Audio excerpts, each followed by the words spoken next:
உனக்கு தாய் கொடுத்த வாக்கும் கருத்த வாக்கும் ஒன்று தாங்க. சரியா?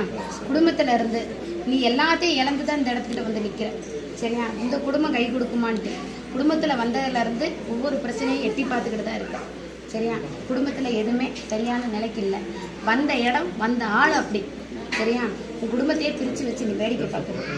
இப்போ உங்களை பிரிக்கிறதுக்கு உண்டான வேலை நடக்குது. சரியா? உடம்புக்கு உண்டான பிரச்சனைகள், அது உடலுக்கு உண்டானது உள்ளுக்குள்ளாரதே சில வேலைகள் நடக்குதுப்பா. சரியா? அதை கொஞ்சம் பார்த்து என்னங்கிறத சரி பண்ணிக்கும். என்னோட பிரச்சனைகளை நான் தீர்த்து கொடுத்துட்டேன். கொஞ்சம் ஒரு 18 நாளைக்கு கொஞ்சம் சூதானமாக இருக்கணும். 18 நாளைக்கு சூதானமாக இருக்கணும்.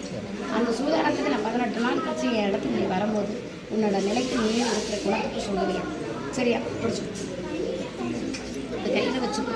எப்போதையுமே ஒரு கைனே ஒரு கையில் இருக்கிறது நல்லது. சரியா? பெண்ணை கோயிலில் கொடுத்து வாங்க சொன்னீங்க. ஏற்கனவே கோயிலில் கொடுத்துருக்காங்க, ஆனால் திருப்பி வாங்கலை. 10 வயசுக்கு மேலே தான் வாங்க சொல்லியிருக்காங்க. ஈஸியாக கொடுத்துருவாங்க. அதான் ஏற்கனவே கொடுத்துருக்கோம், திருப்பி வாங்கலை. இப்போ கொடுக்கலாமா திருப்பி? அது ஒரு பிரச்சனை. ஈசனோட கணக்கு வேற, தாயோட கணக்கு வேற. நீ தாய்கிட்ட கொடுத்து வாங்கின, ஈசங்கிட்ட கொடுத்து வாங்கின. ஈசன் கணக்கு வேற, தாய் கணக்கு வேற. புரியுதா? அதனோட கணக்குக்கு தான் நான் சொல்கிறேன். அது ஒரு பிரச்சனையும் இல்லை. பயப்பட வேண்டாம். கூட வரும். சரியா?